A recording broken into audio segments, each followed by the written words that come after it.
grass growing on it. So typically this little guy is under a couple of feet of water, but because of the persistent east winds, it continues to blow farther back off. And again, that's a sign of how shallow and gentle sloping this coastline is, which is horrible for storm surge because it's going to really build in here and then travel inland a lot longer as it gently kind of pushes up the coastal plain here. So a real big concern here. And we've had word where our fallback location is, the Hilton, that they've already lost power this morning with these strong gusty winds. We've heard at least 4 kind of arcing power lines this morning with some of the stronger wind gusts. Definitely about an hour ago with a 60-something mile per hour wind gust, and now with a 70-plus mile per hour wind gust. So we're getting close to hurricane force wind gusts across this area of Naples, and we'll continue to see it coming in from the east for most of the day as the hurricane approaches from the south. You got to remember, it's a counterclockwise rotation, so we're going to see that easterly component continue across this area, and then when the center passes us by, we start shifting from the east to the north, to the northwest, and then the west and southwest. So just like a counterclockwise rotation, and that's going to help push that surge farther inland as well. So just because you think the strongest winds in the center have passed you by doesn't mean A, the strongest winds have passed you by, and that storm surge is also another thing that we're going to worry and watch about. And you might come out here now and thinking, oh, well, hey, where's the coastline? Where's the water? They're so far from this 15 feet of storm surge. Again, we're just coming off of low tide with the persistent easterly wind, and we will see things change dramatically as we head over the next 12 hours. So all the officials are saying, you know, now's the time to shelter in place. They're cutting back even responses from first responders. And a couple of days ago, we were down on Marco Island, and here the power is out over there, and that's a place you do not want to be because most of that island and most of the roads could be underwater if you get a 10, even 12-foot storm surge, and let alone the up to 15 feet. That is the worst case forecast with this. But again, the winds continue to pick up here. The best weather here in Naples is already passed you by for the rest of the day. And as Irma approaches this area, you got to remember, most people have never been here. The last time we had a hurricane directly impact Naples, that was Hurricane Donna. On this date, back in 1960, they had 121 mile per hour wind gusts here in Naples and sustained at about 91 miles per hour. So we could see weather conditions similar to that, maybe even exceed that as we continue to go through the rest of this Sunday as we await the approach of Hurricane Irma. And again, force winds, but I will be nowhere near this Gulf as we head later on today with the approach of Irma. Carl? All right, Paul, thank you so much. And we have a new advisory right now from the National Hurricane Center. As of 11 a.m., the storm is still a Category 4 storm with winds of 130 miles per hour. Pressure is up a little bit. We can hope for some slight weakening, but it's going to be a formidable storm as it comes in. A little bit of a change in the track just right along the coast there. It's been narrowed as well, which is what you'd expect as you get closer in time, coming up right across Tampa and towards Tallahassee. But of course, it's an exceptionally large storm. 220 miles is the radius of tropical storm force winds, and because the storm has shifted just a little bit to the right, we're now seeing those hurricane force wind gusts extending all the way across the state rather than cutting short along the east coast, extending all the way to 95 and A1A. That's looking at 9:30 tonight. Hurricane force winds coming up into Tampa and St. Pete at that time, then moving up and across areas north of Orlando, Gainesville, and into Leesburg tomorrow early in the morning, and then continuing up towards Tallahassee. Looking at the radar trends here, we see that there was a northward component, but now it does appear to be shifting more towards the north-northwest. So it looks like it is on track to be moving towards Naples and Fort Myers. Winds have really been picking up, 56 at the airport there in Naples, but we did get a Mesonet report of winds gusting to 79 miles per hour in Naples, 62 in Pompano Beach, and that eye wall, that most dangerous part of the storm, now about 40 miles away from Naples Naples and Marco Island. So on its present speed and course, probably coming in about 4 to 5 hours. Somewhere in there is where the very worst of the weather is going to be coming into Naples and Marco Island. And we're getting a lot of these heavier banding features now moving up and across Miami-Dade County. So exceptionally heavy rain, but also very strong wind. That strong wind actually causing the collapse of a construction crane boom and counterweight over a building in downtown Miami. To the north, I want to tell you about a tornado warning. Brevard County, looking at a circulation that has broadened out a little bit right in there, just to the west of 95. Also a couple of tornado warnings in the central part of the state. One of those in Hillsborough, Pasco, and Polk counties. There are two separate circulations that we're watching in this case. One of them now just to the east of 98, moving towards Zephyr Hills, be coming into Zephyr Hills at 11:27. Another one now just about on top of Polk City, and that's going to be moving towards Polk City at 11:15 just about now, getting a little farther to the west of 98, coming up in about 10 minutes or so. Here is the model forecast, and this model doing, I think, a very good job of representing how it is all going to be developing going through this afternoon. There you see the core of the storm right there, that most dangerous part of the storm coming in early in the afternoon into Naples, getting towards Fort Myers. You've still got hurricane force winds with banding features in the south part of Florida, from Miami-Dade all the way up through Broward, Palm Beach County, and farther north. Then later on today, more towards the evening, that core of the storm, that eye wall, what remains of it, is going to be moving up towards Tampa as well as Bradenton and Sarasota. On the underside of the storm is where we see a tremendous onshore flow, and that's going to bring waves and surge into southwest Florida. And what we're looking for right now is something on the order of 10 to 15 feet. And then we're going to watch that storm continue to move up and into the northern part of the state beyond that. So storm surge forecast looking for 10 to 15 feet near Naples, Marco Island, 6 to 10 farther to the north. That is life-threatening storm surge. And then also, as we take a look at the wind forecast going forward, we expect that these very strong winds will make it all the way up into North Georgia. So power outages likely to be widespread well up into the southeast. Much more coming up. Identity theft can happen to anyone. My savings account and my checking accounts were both drained. All of my money was gone. I could not believe that somebody would steal my tax refund. It made me angry. She had my social security number, and she was able to make a purchase for $8,000. Today's technology makes identity theft easier and easier. If you use a smartphone, shop online, use public Wi-Fi, or fill out forms or applications, you're at risk. There's a new victim of identity fraud every 2 seconds. 1 in 4 people have already experienced it. Is there anything you can do about it? I called LifeLock. Millions of people have already become members. LifeLock's proprietary technology scans hundreds of millions of transactions each second to spot threats to your identity. If we detect your information being used, you get an alert.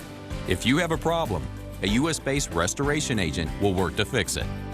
And you'll be covered by LifeLock's $1 million protection package, including lawyers and experts if needed, and reimbursement of stolen funds and personal expenses up to the limits of your plan. You have this whole team of people on your side, and you know that you don't have to go it alone. And unlike free credit monitoring that just monitors your credit, LifeLock detects and works to fix identity theft. LifeLock, they're not just going to monitor your credit, they're going to be there to help you afterwards if something happens. Join today for as low as $9.99 per month and get 60 days risk-free with promo code LL60. LifeLock members get identity threat detection and alerts, a dedicated U.S.-based restoration agent assigned to your case, and you'll be covered by LifeLock's $1 million protection package. Start your membership today. Enroll in minutes. Having LifeLock, we didn't feel like victims anymore. LifeLock. Call 1-800-817-4579 or visit lifelock60.com. Use promo code LL60 to get your 60 days risk-free and a free shredder with annual membership. Call now. Okay. I never thought I'd say this, but I found bladder leak underwear that's actually pretty. Surprised? It's called Always Discreet Boutique. It looks and fits like my underwear. I know what you're thinking. How can something this pretty protect? Hidden inside is a super absorbent core that quickly turns liquid to gel for incredible protection. So I feel protected and pretty. New Always Discreet Boutique. You're watching the Weather Channel. Continued coverage. We've got a team of experts that are lined up here in Florida. And of course, we've got an Army personnel back at the Weather Channel. People working around the clock to give you, your friends, your family the information you need to keep you and your community safe. Whether we're getting you through it, we're taking you to it. Trust in the Weather Channel. Look, isn't that Frank Thomas? Oh, the big hurt. More like the big hunk. Wow, Frank Thomas. Hi, how's it going? Good. You look like you could still be playing. That's what I said. Well, I am feeling stronger and leaner. So, Frank, what's your secret? I discovered Nugenix. I wish my husband did. It's easy. Just send a text. If you're a guy over 40, text 321-321 and enter the word STICK to get a complimentary bottle of award-winning Nugenix, the #1 selling free testosterone booster at GNC. Nugenix is a unique man-boosting formula powered by Testofen, a patented key ingredient clinically researched to help boost your free testosterone levels, to help you feel stronger, leaner, with more energy and drive, more passion, too. Here, try a bottle. And trust me, she'll like it, too. Text 321-321 and enter STICK to get a complimentary bottle of Nugenix. Samples are not available in stores, so text 321-321 and enter STICK. We've got a team of experts that are lined up here in Florida. And of course, we've got an Army personnel back at the Weather Channel. Trust in the Weather Channel.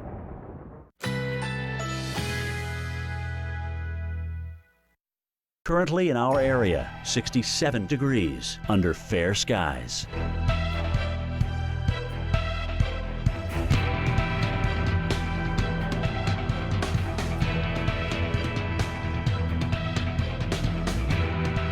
Today, plentiful sunshine. High 68. Winds north-northeast at 10 to 15 miles per hour.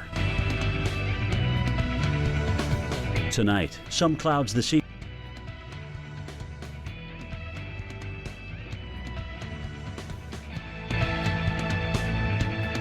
Monday, mainly sunny. High 78. Winds northwest at 5 to 10 miles per hour. Here's our 7-day outlook.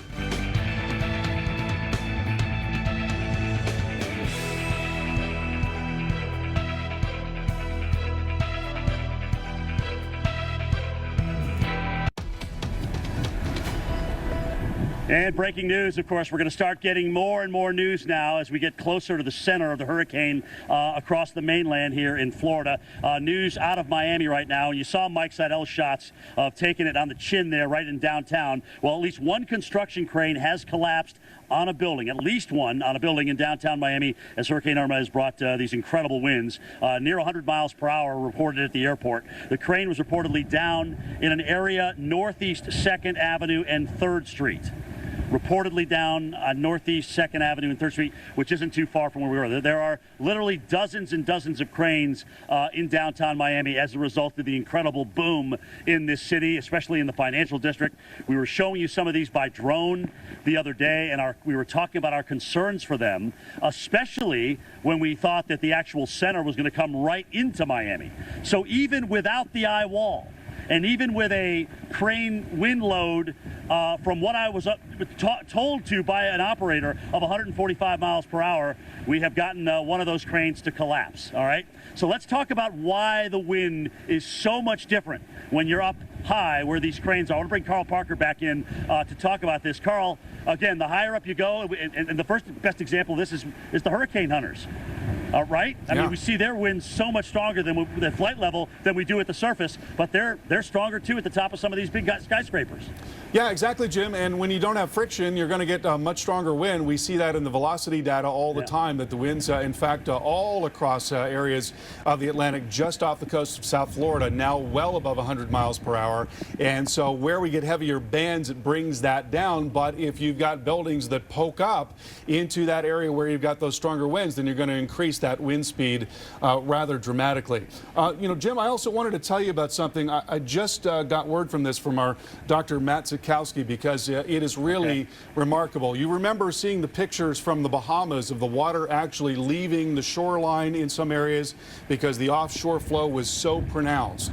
Well, we are hearing right now that the water... Yes, I do. We are hearing now that the water is now doing that in Tampa Bay. It's now, because of that offshore flow, we're seeing the water actually actually exiting Tampa Bay, and we've got a water level that's now about 3.5 feet below what is typical, the normal tide level there in Naples. So just a testament to the power of the offshore flow of the storm. And of course, on the other side of the storm, it's going to be considerably higher. We're looking for a life-threatening storm surge coming in on the back side of the storm as it moves up and along the coast, Jim.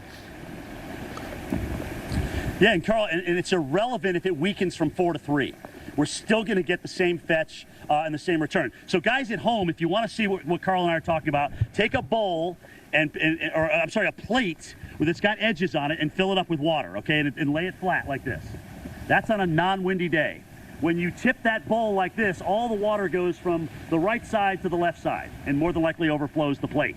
Well, when you tip the bowl this way, which is when the winds come onshore, here comes the water back the other way. That's exactly what is happening right now off the Florida West Coast. And unfortunately, it is, I don't want it to, because there's just not that much experience with hurricanes on this side, especially ones of this magnitude, I don't want people to be sensed into or lulled into a false sense of security here.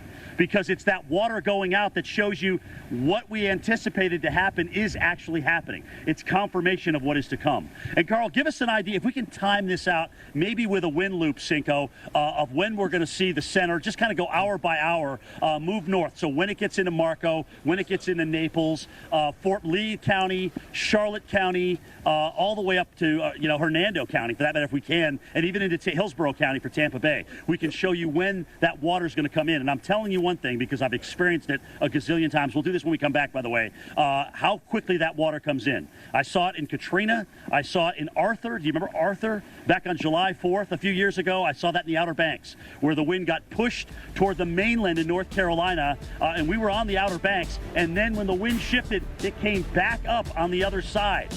The wind is controlling the water right now off the west coast of Florida. We'll be right back. He's using a CPAP machine for his sleep apnea. Now he sleeps like a baby. But if it isn't cleaned well, it could make him sick. I'm so relieved we found the So Clean sanitizer. I'm Dr. Joseph Cranen, a sleep apnea specialist.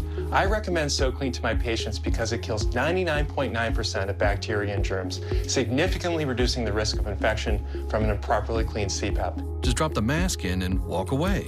No more taking it apart and washing by hand every day. So Clean safely sanitizes and disinfects your mask, hose, and reservoir without any harsh chemicals and works on all popular CPAPs. Try the world's first automated CPAP sanitizer risk-free for 30 days. Call 800-908-0216. And no more getting sick from a dirty CPAP. Call now to try So Clean risk-free for 30 days. Call 800-908-0216 or visit trysoclean.com. Everybody has a flashlight, but can your flashlight do this? Or how about this? The Bell & Howell Tactical Flashlight can. Similar to flashlights used by elite military units, the Bell & Howell Tac Light can do things no ordinary flashlight can do. It's so bright, it can be seen up to 2 nautical miles away. And if that something that goes bump in the night turns out to be someone, only a tac light has a super bright strobe that can stun and disorient would-be attackers. A car battery will stop working in sub-zero temperatures, but even getting frozen in a block of ice couldn't make our tac light stop working. And it'll keep working when fully submerged in water, even 212-degree boiling water. It's tough enough to survive getting run over by a Humvee. Try that with a regular flashlight. Compact and lightweight, it goes where you go, so you can feel safe in dark places at night, or just have the right light for emergency situations. And there's never been a better choice for camping, fishing, or hunting. What else? 5 preset modes. It's made of high-grade aircraft aluminum. The bulb lasts 100,000 hours. I mean, there's just nothing like it on the market today. But this offer won't last long, so here's how to get yours. Tactical flashlights of this quality are selling right now for $60 or more, but Bell & Howell has slashed their price to just $19.99, and they'll even ship it to you free. Plus, every tac light comes with a lifetime guarantee. And that's not all. Order today and you can get a second tac light. Just pay a separate fee. You can get 2 Bell & Howell tac lights backed by a lifetime guarantee for the amazing price of just $19.99 and get free shipping. Here's how to order. To get your tac light for only $19.99 and get a second one one free. Call 1-800-972-6565 or go to trytaclight.com. This offer is not available in stores. Call 1-800-972-6565, 1-800-972-6565, or order online at trytaclight.com. It's been building up over decades. And through 35 years of severe weather, it's strengthened into trust. Trust in the Weather Channel. To us, nothing matters more. Every season, every storm, every time you watch. Trust the Weather Channel. Closed captioning brought to you by Beltone, your premier hearing care partner. Beltone is conducting a new trial of the most advanced, virtually invisible hearing aid available. You put them in and suddenly go, oh man, what have I been missing out on? Call today. Welcome back to our continuing coverage of Hurricane Irma. I'm meteorologist Paul Goodlow in Naples, Florida, and the winds have been gusting at times well over 60, even report of a 79-mile-per-hour wind gust. That's now hurricane-force wind gust in the Naples area, so we are now beginning to feel those strong winds which have been lashing Fort Lauderdale and Hollywood and even Miami all morning long. And now they're moving across the state into the southwest corner of the state, while the center of Irma has already made landfall down in the lower Keys. And that continues to move this way into the Gulf of Mexico and eventually perhaps overwash this beach with maybe 10 to 15 feet of storm surge later on today. It looks baffling. You look behind me, you're thinking, there's a lot of open beach here, Paul. How in the world are we going to get a storm surge back over here? Well, we just had low tide, but we also, for the last 48 hours or more, have been dealing with a persistent easterly wind, which is coming from behind the camera towards me, which has been physically pushing the water farther and farther out. Now, think about that. You got a big bathtub or a big tub of water. You pull up on one end starts to kind of dry out. The water rushes to the other end. If you drop that tub, the water comes sloshing on back, except this time you're almost picking up the other end. That other end being picked up is going to be Irma coming this way, and we could have that right front quadrant coming right along the coastline here, helping to pick up and push this water as a storm surge. That's why there is so much concern, and rightfully so. So many people across Collier County and Lee County and all across southwestern and western Florida have evacuated off the coastline. Yeah, we're here now because we still have several more hours, and we do have our fallback positions to go to. And again, we just see just some hotels and condos and homes over here and a couple of palm trees. Again, they're losing some of the fronds as well with the strong gusty winds increasing in this area. I want to go to my colleague Jim Cantori, who's up the road in Fort Myers. And Jim, I think one point that a lot of people don't.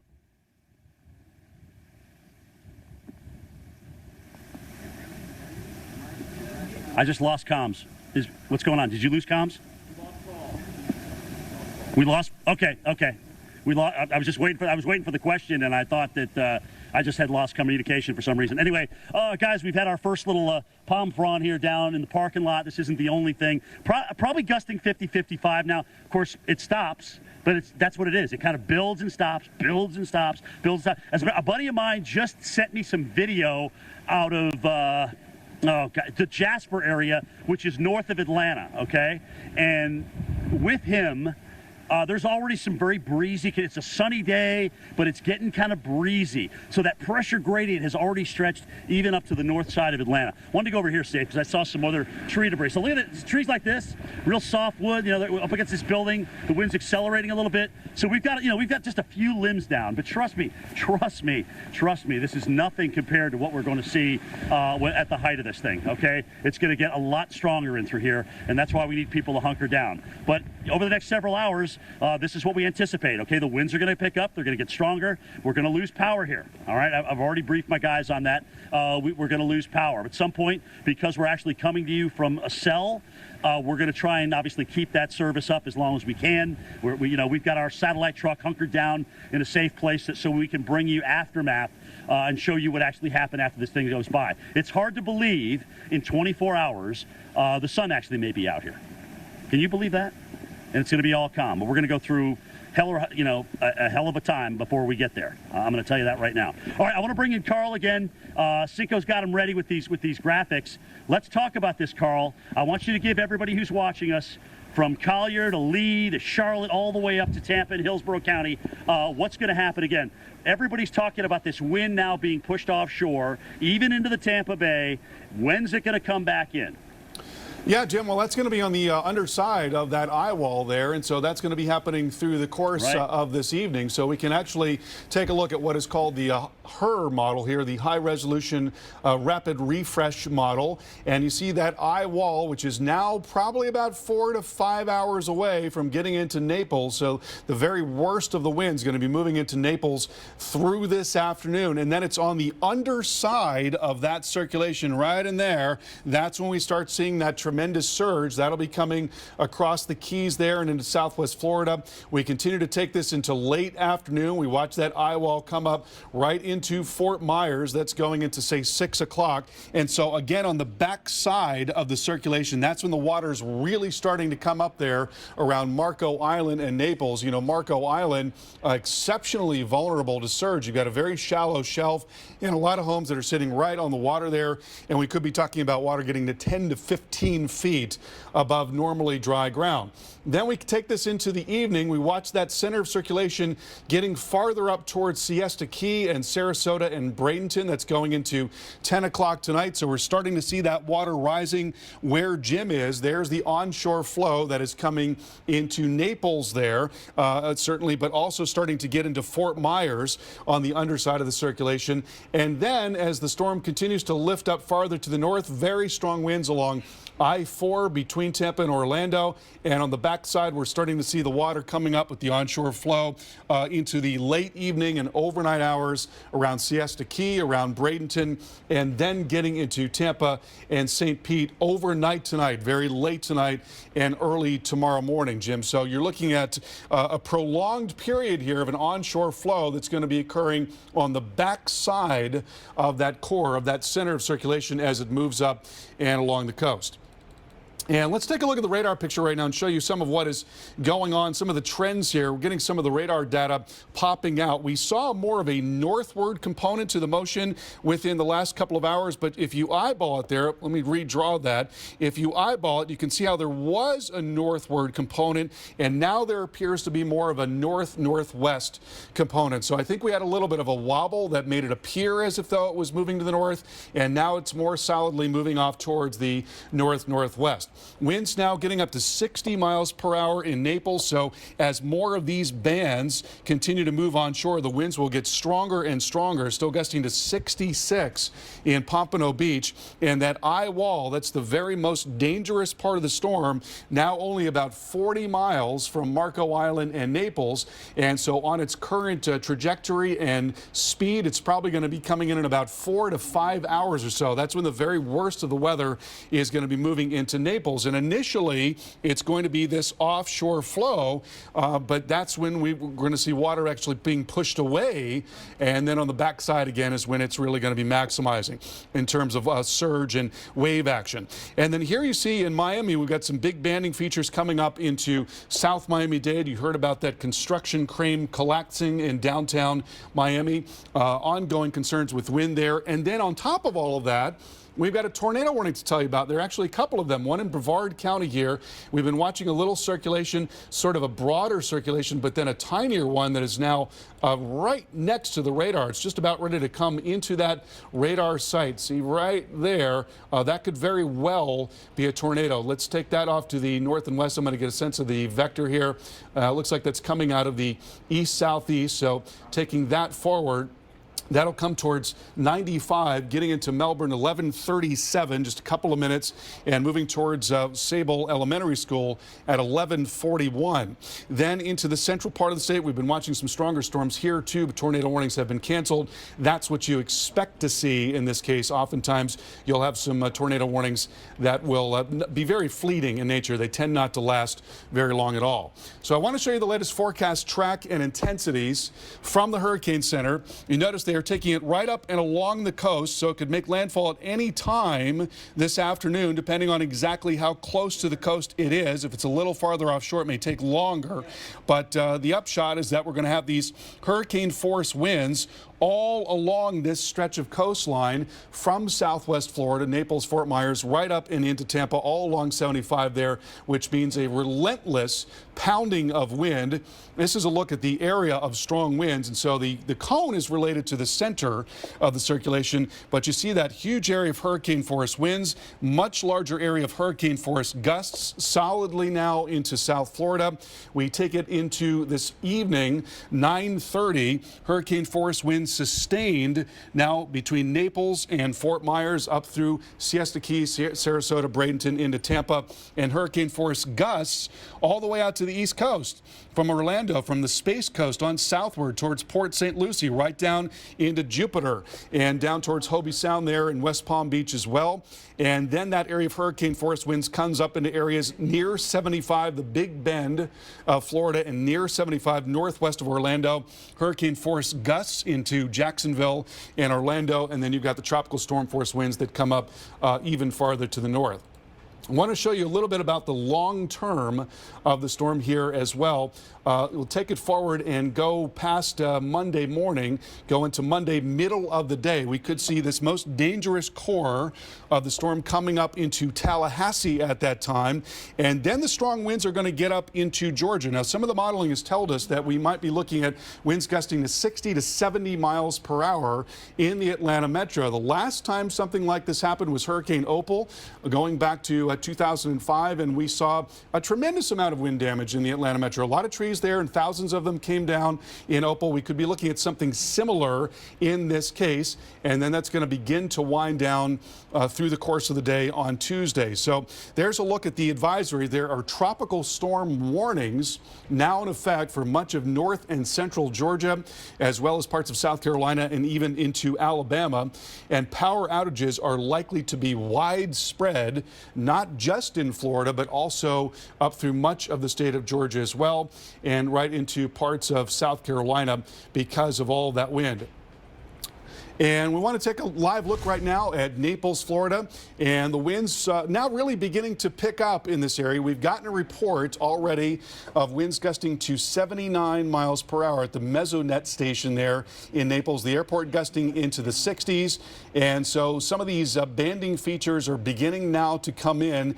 And again, what we're expecting is that the most dangerous part of the storm, the eye wall, the core of the storm, is probably now about 4 to 5 hours away from coming into Naples. So when that happens, that's where we're going to be getting into that extreme wind there in Naples, and then another few hours, and it's going to be coming up into Fort Myers. Let's get back out to Jim Cantori in Fort Myers. And Jim, just no way of getting around it. We're in for a major windstorm there in southwest Florida. The worst of this, Carl, like you mentioned, on final approach as we go through the next 4 to 12 hours, certainly for southwest Florida. And again, guys, remember, we've already had a gust at Naples International of 79 miles per hour, okay? We've had in that the Weather Service, I saw the data, so it's a confirmed gust, 79 miles per hour there. We're easily getting tropical storm force in through here. And one of the reasons I know that is because now all of a sudden the scent of wood, fresh wood, has gone by my schnoz, and that means we've got easily breakable tree limbs. Trees are down in places. We've got some video that we shot from our drone that we're going to share with you. We put that up. It can actually handle 50-mile-per-hour winds, but it was getting a little rough even with that, so we're taking it down. But here's the deal. If we've already had 79 at Naples, Bonita Springs, you're going to get that next. Then it's coming up here toward Fort Myers. So conditions are going to rapidly deteriorate. If you haven't lost power and you're not out of that surge zone, they're still opening at these shelters in Lee County, but still, guys, the longer you wait, I'm telling you, you're putting yourselves in harm's way. There's going to start to be tree damage and structural damage as we get these winds up over 75 and over toward 100 miles an hour and 120, as they will come in the next 4 to 12 hours. Again, you can just see everything blowing around here. We've had steady rain, very, very... it's pretty rare to get a break in the rain at this point. And if it does, it's still raining horizontal in most cases. Both the hotels here where we're at, we're just right off 75. The Residence Inn and also the Courtyard are absolutely full to capacity. You can see every single parking space here is full. And a lot of people that I've talked to have come either from areas that are under the surge warning okay, or areas that they just felt that their structure wasn't strong enough.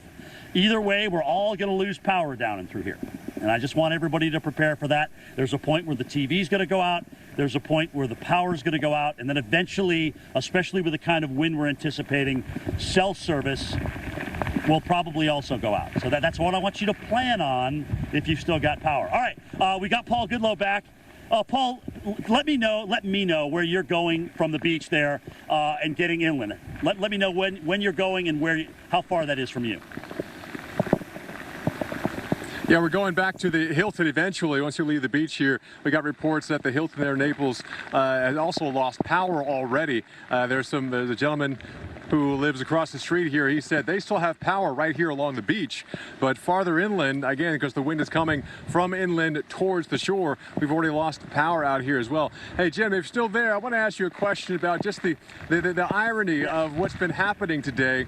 Again, on this day, September 10th, we had a landfall of Irma already on the Keys. Eventually, it's going to come up here, make landfall southwest coast of Florida here, west coast of Florida. Right. 57 years to the day of the last hurricane, Cat 4, major hurricane to impact the Keys. That was Donna, and also that did devastation here in the Naples area. Storm surge of 4 to 7 feet, devastating much of downtown Naples. Well, I mean, what do you think about the irony, the symmetry of this happening on the anniversary of Donna? It blows my mind, both Donna and the Labor Day hurricane of 1935. The similarities, as Paul said, with the date and even the strength with Donna. And also, I think the track is more a 35 hurricane track in the fact that it came up through the Keys and the west coast of Florida. So it's eerie. These are all very similar strengths. And by the way, both of those hurricanes, if you want to go back in history, caused a tremendous amount of damage. So we're not going to sugarcoat this. We're not trying to dial it up for TV. The fact is these were two hurricanes that are comparable in different ways, ironically or not, that caused a tremendous amount of damage. And that is the picture that I need to paint for you guys, because this is very serious, what is going to happen here across southwest Florida, and where really ever this eye wall touches. It's already come through the Keys, and they're still getting the southern end of the eye wall now. It is making its way. It is on final approach toward Marco. So Paul, what are you guys leaving there?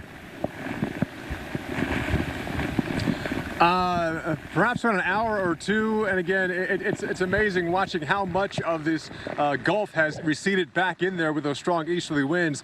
And you know, it's similar to like a warning sign for a tsunami. You start seeing much more of the coastline exposed, and people run out there, and then the tsunami comes back this way.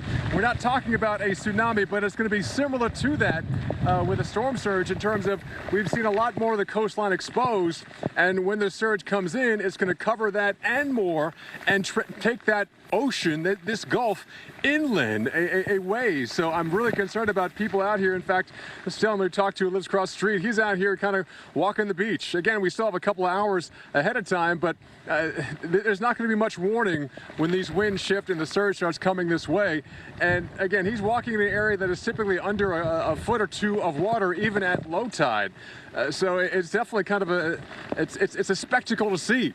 But as we've been saying, this is not the time to look at this. Look at it here on TV. Don't come down here in person, because the threat is real. The threat is significant, especially as we head over the next several hours. And we go back to the symmetry of Donna. About half the people who died in Donna drowned.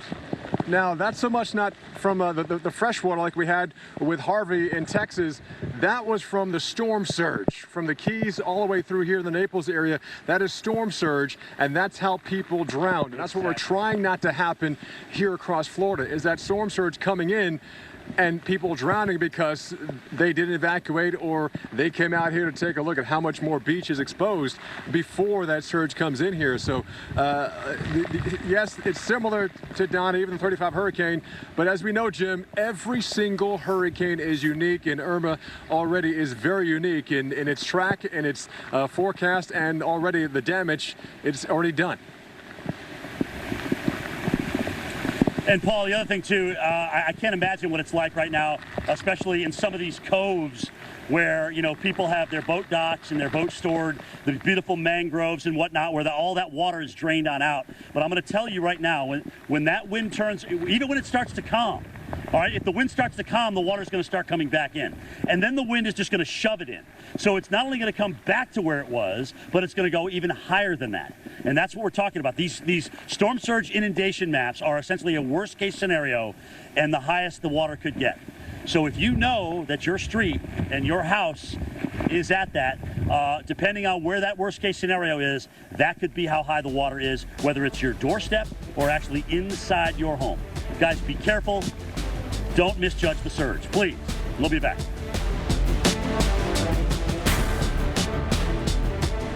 When it comes to strong bones, are you on the right path? We have postmenopausal osteoporosis and a high risk for fracture. So with our doctors, we chose Prolia to help make our bones stronger. Only Prolia helps strengthen bones by stopping cells that damage them with one shot every 6 months. Do not take Prolia if you have low blood calcium, are pregnant, are allergic to it, or take Exgeva.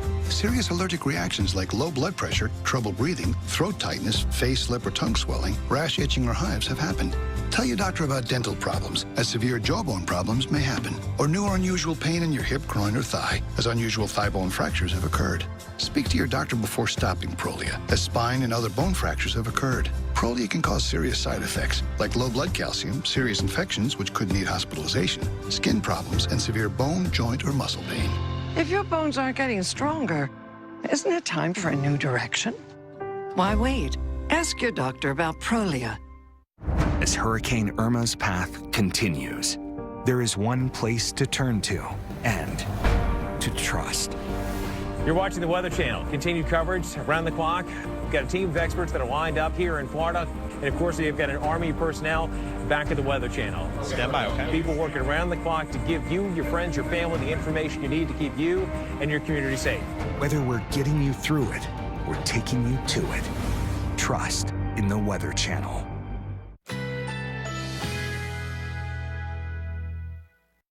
Currently in our area, 67 degrees under sunny skies.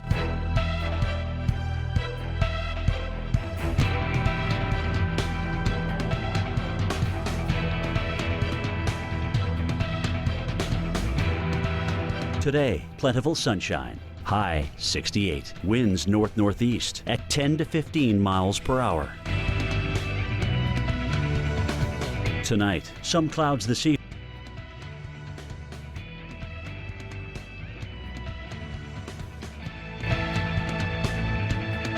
Monday, mainly sunny. High 78. Winds northwest at 5 to 10 miles per hour. Here's our 7-day outlook.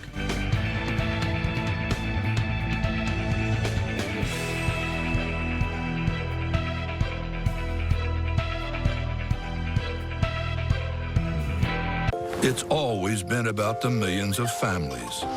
America's #1 is a status earned in every wash and one we re-earn every day. #1 trusted, #1 awarded. It's got to be Tide. Let's face it, everyone would love a smartphone these days, but not everyone wants unlimited everything or a large data plan with a big monthly bill. For people who just need GPS, a good camera, and a few apps, there's TracFone, the original no-contract wireless provider. Smartphone plans start as low as $15. There's no contract, and you get unlimited carryover, so you keep all the minutes, text, and data that you paid for. Right now, TracFone has phones from top brands like Samsung and LG at very affordable prices. They have large touchscreens, take great photos, and give you access to thousands of apps. Everything you need. Look, TracFone has nationwide coverage on America's largest and most dependable 4G LTE networks. There's no activation or cancellation fees, and you can even keep your number. Talk about a win-win-win. TracFone is available at retailers nationwide. Visit TracFone.com for more information and special offers.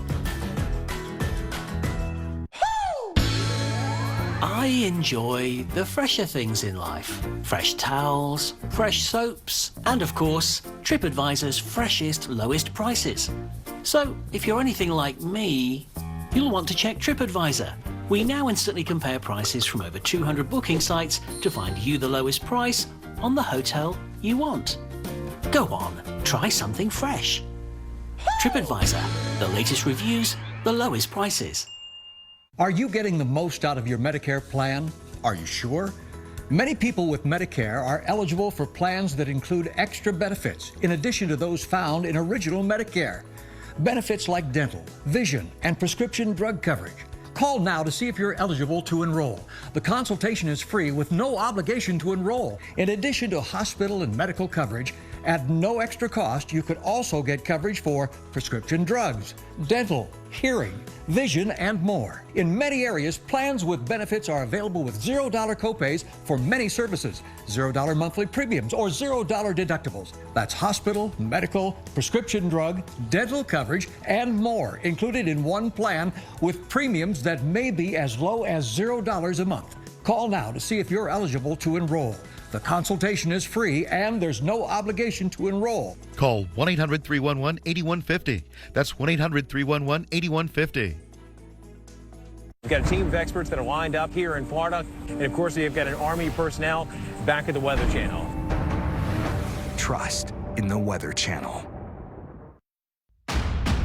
Irma has either made or is about to make landfall somewhere in the lower Keys. Another major Category 4 hurricane is about to make landfall again in the U.S. The winds gusting well over hurricane force. Reports of widespread power outages and even damage. I've been at the Weather Channel for 25 years, and this is about the strongest wind I've taken. The first time that we've seen two Category 4s making landfall in one season. It's a long duration event because this storm is so large. Whoa, I can feel that one.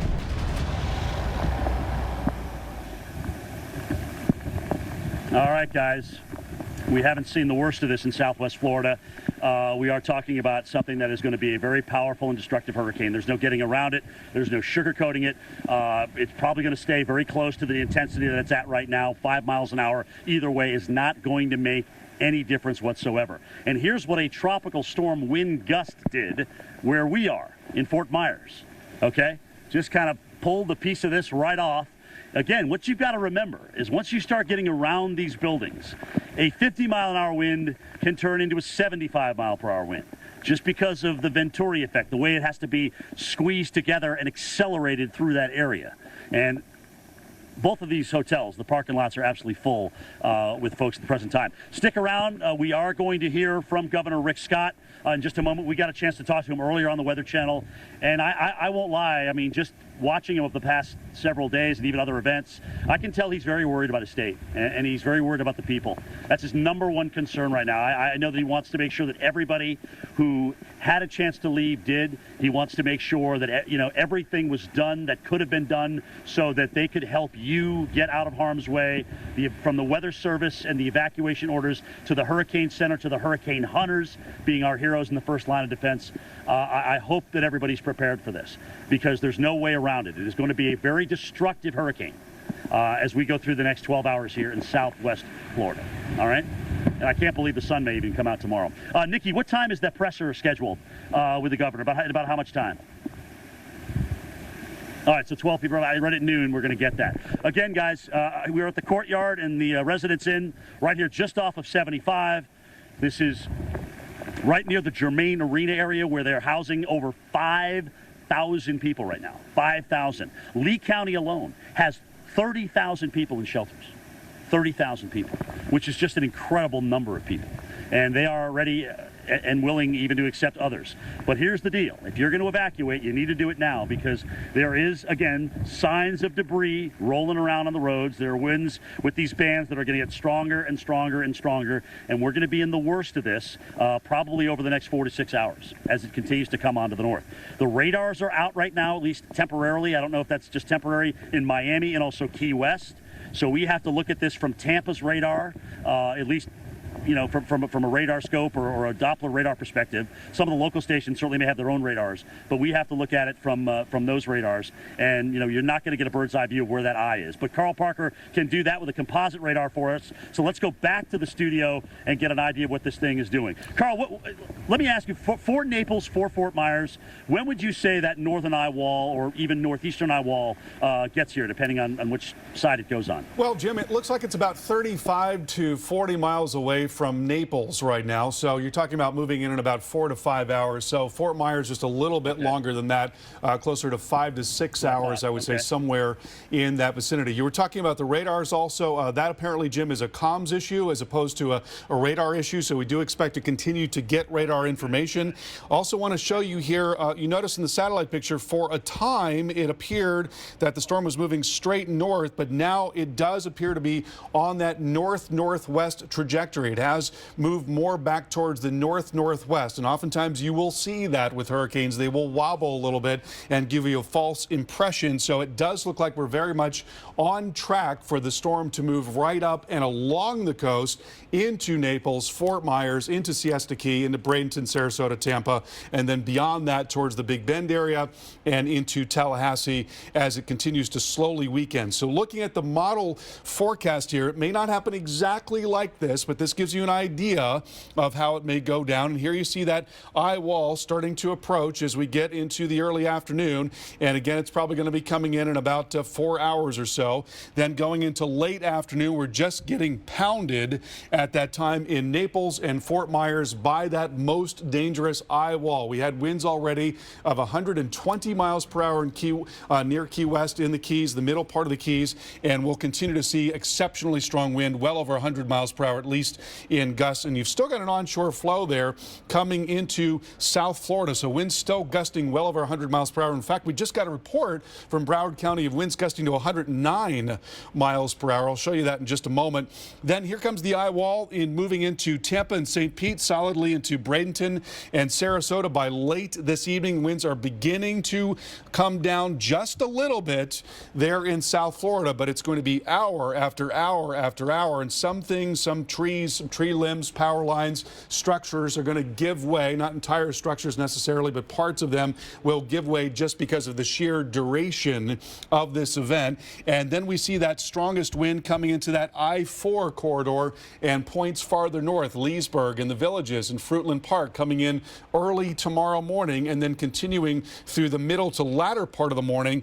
Winds then picking up in Tallahassee. Notice the onshore flow here coming into the southeast. And also you've got this tremendous onshore flow on the back side of the system that kicks in behind that eye wall. And so that's when we see the maximum surge effects there in Tampa along the west coast going into very late tonight and early tomorrow morning. And then beyond that, the storm comes up into Georgia, and there could be significant wind for a lot of the southeast, talking about trees and power lines coming down and widespread power outages as a result. And finally, that wind starts to let go a little bit going into the middle of the day on Tuesday.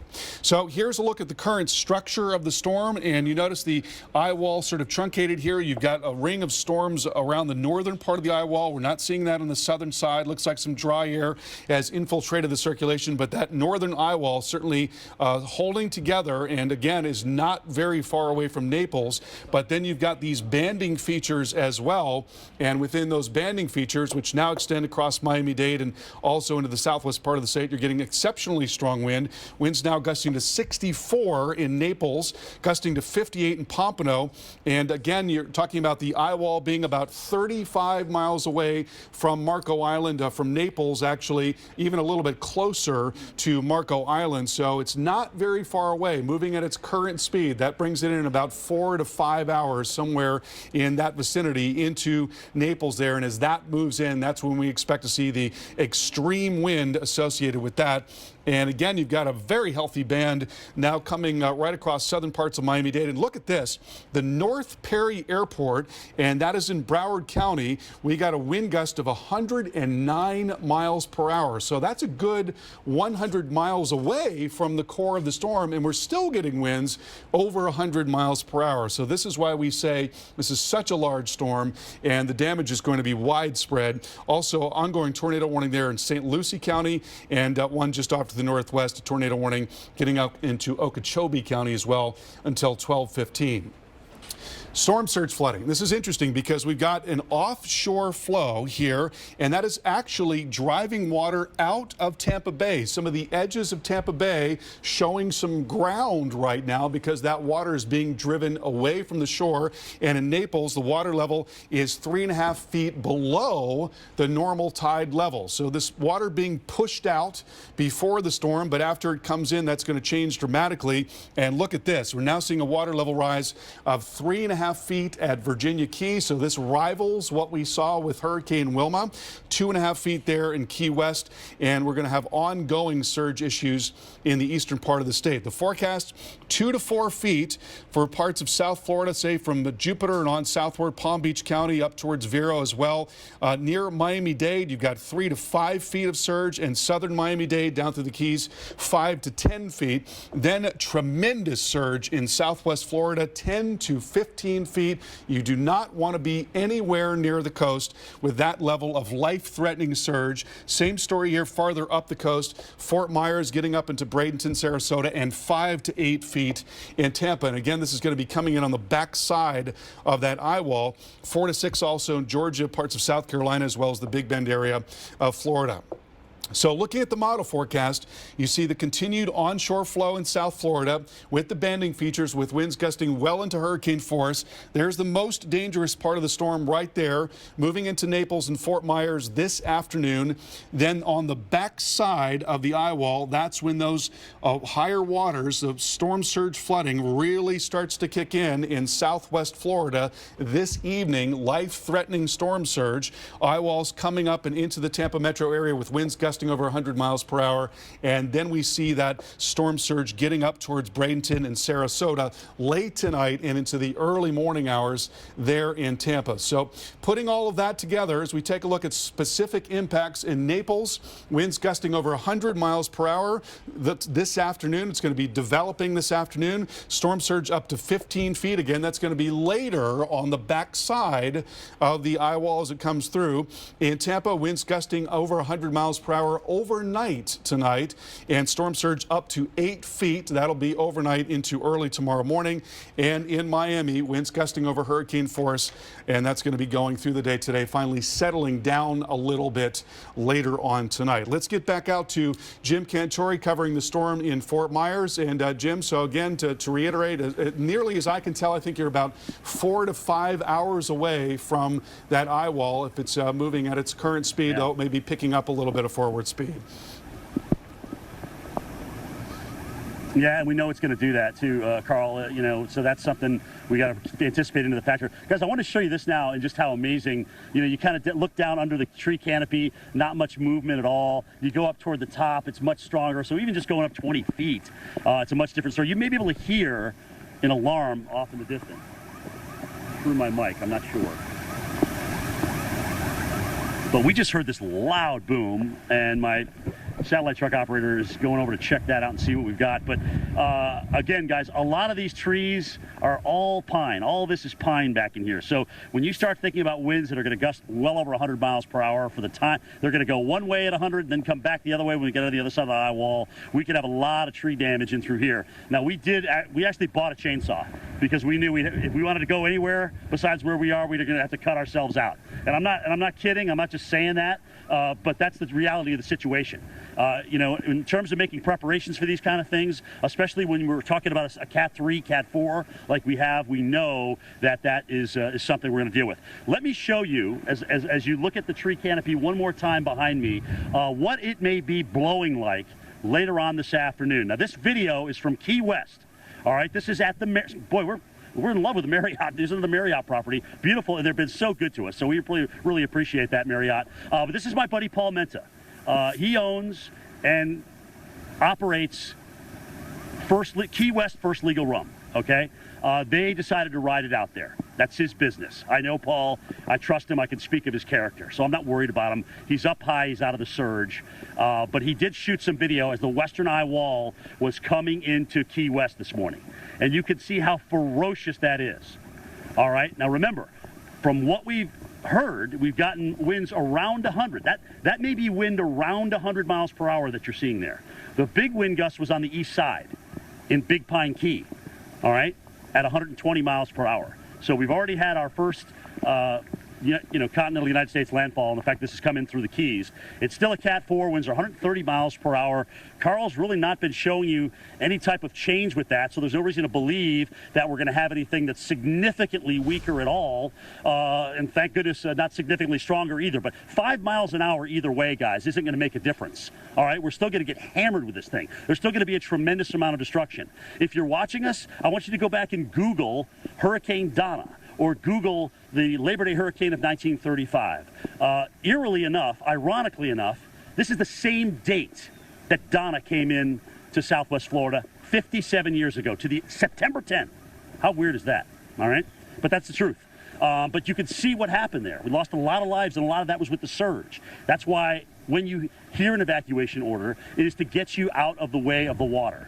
Sure, if you've got a great structure and the water's not going to come up in your house, you're probably not in that evacuation order. But if it is, that represents the worst case scenario in terms of what we're going to see in Lee, Collier, and also Charlotte counties in terms of what we're going to get. And that's not even talking about Tampa yet, because we've got other crews up and down the coast. I think Steph's in Bradenton. I think Chris Bruin is in Tampa. I think that Bettis is in Naples as well, down there with Paul. So we've got you covered in through here. And what we're going to do is we're going to go back and forth with crews as best as we can. If we lose cell, because that's how we're coming to you now, it's going to be difficult to broadcast. All right, but we've got a satellite truck in a protected area. We're going to get out and give you the best shots that we can after that to let you know what's happening. And unfortunately, it's just not going to be pretty. A lot of the trees that you see in through here, as a matter of fact, we already got another one. Look at this right here. We've already got another tree, a little tree limb down. A lot of the most beautiful trees, by the way, are soft wood. It's very, very soft wood, and they can come down with just 50-mile-an-hour gusts. Now imagine doubling that. That doesn't mean we get double the trees down, but you get an exponential strength to the wind. All right.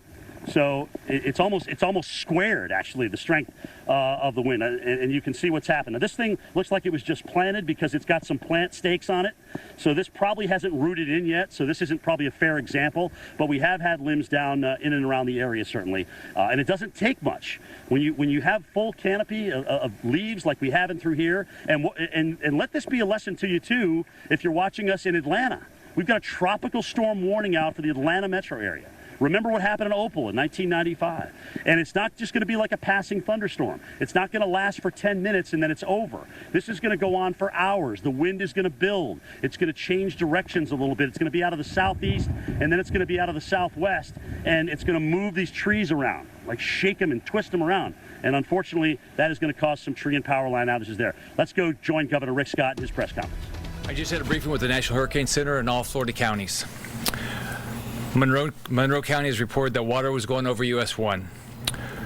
Hurricane Irma made landfall in the lower Florida Keys at 9:10 a.m. as a Category 4 storm. The eye of this powerful storm is now 80 miles south of Naples and approaching the Naples-Fort Myers area and will impact this later this afternoon. A vast majority of the state is experiencing sustained storm force winds. Irma will continue to make its way up Florida's west coast, impacting highly populated communities and leaving destruction in its wake. On our east coast, South Florida is experiencing increased hurricane-force wind gusts, coastal flooding, and dangerous seas. In northwest Florida, we'll start to feel the impacts of the storm late tonight and early Monday. There are areas of South Florida and the Keys that have already had up to 10 inches or 12 inches of rain. Across the state, we could see an additional 8 to 15 inches of rain. A vast majority of Florida is under a hurricane warning. Millions of Floridians are being impacted by this storm.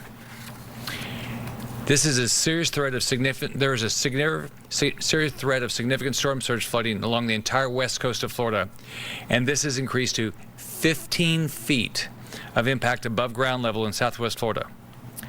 Tampa will see a surge of 5 to 8 feet. The Big Bend area will see a surge of 4 to 6 feet. We'll also see an increase in flooding of rivers throughout the peninsula. We have seen tornadoes in central South Florida, and the threat will continue today and tonight. This is a life-threatening situation. Remember, in southwest Florida, the storm surge comes after the strongest winds. Do not think the storm is over when the wind slows down. Local officials will let you know when it is safe to go out. The storm surge will rush in and could kill you. We have thousands of National Guard members and Fish and Wildlife officers on standby to help with search and rescue as soon as it is safe. But they cannot help you until the storm has passed. You need to stay in a safe place. With the storm's latest track, families in the Panhandle need to be on high alert for severe weather, including tropical storm and hurricane-force winds. Here in Tallahassee, it is likely we will experience hurricane-force winds, and families must prepare. We are doing all we can to be prepared to respond to this storm.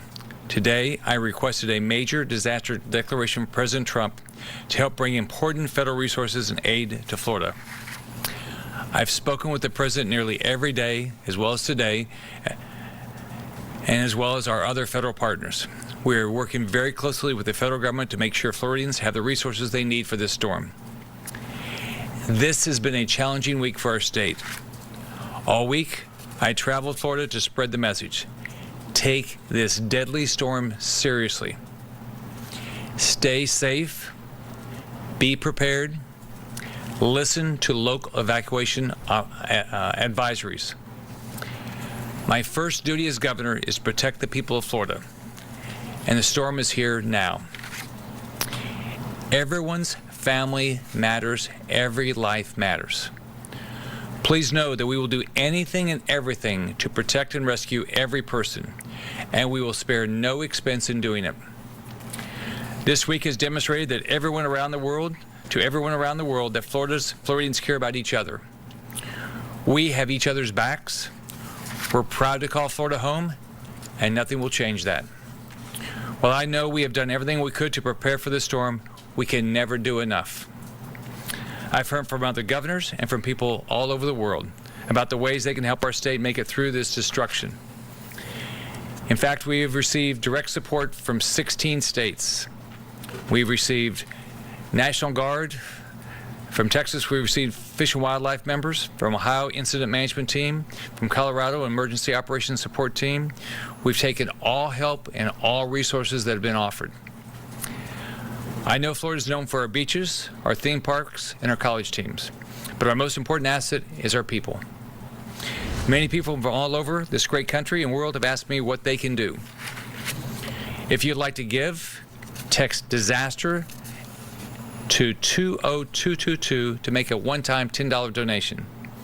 If you'd like to volunteer, volunteerflorida.org. Pray. I don't see prayer as a last resort. It should always be a first resort. We will continue to keep you updated as we go through this storm, but let me be very clear. We'll make it through this together. Hurricane Irma ya está impactando en nuestro estado. Este huracán es muy peligroso. Acuérdense que la vida de usted y su familia es lo más importante. Por favor, tengan cuidado. Cada familia ya debe de estar en un sitio seguro. Para más información, por favor llamen al 1-800-342. All right, that was Florida Governor Rick Scott talking about the preparations there in the state of Florida. And there you see the radar picture. We've got ongoing tornado warnings up near Fort Pierce into the central part of the state. I want to show you the forecast track here, which is really narrowed, and that's exactly what you'd expect. This means that we're zeroing in on this forecast now as we're getting very, very close. Probably not much deviation from this. And this is showing you that the storm is going to come right up and along that 75 corridor and moving into Naples here very shortly. But it's a large storm. It's a huge storm. So the hurricane force winds extending all the way to the east coast through tonight and tomorrow. Those hurricane force sustained winds coming up into Sarasota and Bradenton and Tampa this evening. Winds gusting up and over 100 miles per hour. That's going to go through the overnight and then begin to relent in the morning when the strongest wind will move towards the Big Bend, areas along 75 to the north there, Gainesville, as well as Ocala and into Leesburg. And then we're going to watch that strong wind continue to move up into Georgia. Right now, you've got an interesting structure to this storm. You've got one big banding feature that's moving up into southern parts of Miami-Dade County, getting up towards Lee, Collier counties as well. There is the most dangerous part of the storm. That is the eye wall, and it's not a complete eye wall. It's a sort of open on the south side right now, at least as the radar sees it.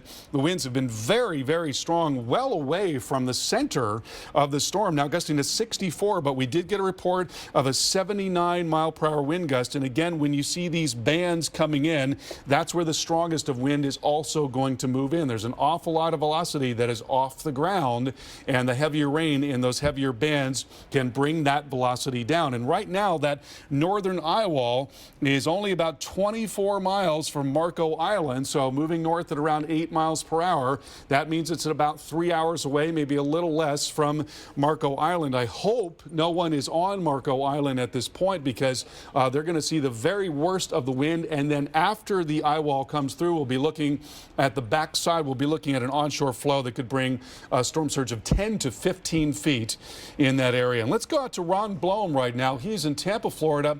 And Ron, this is going to be one of the most significant storms that we've seen in Tampa in a very, very long time. In a very long time indeed. You know, I was down here in 2004 when Charlie was threatening, and of course it took that really sharp turn into Punta Gorda and did tremendous destruction there. I haven't seen Tampa this ginned up over a storm since then. Of course, Wilma in 2005 also had them concerned, but that was making more of a direct approach towards Naples.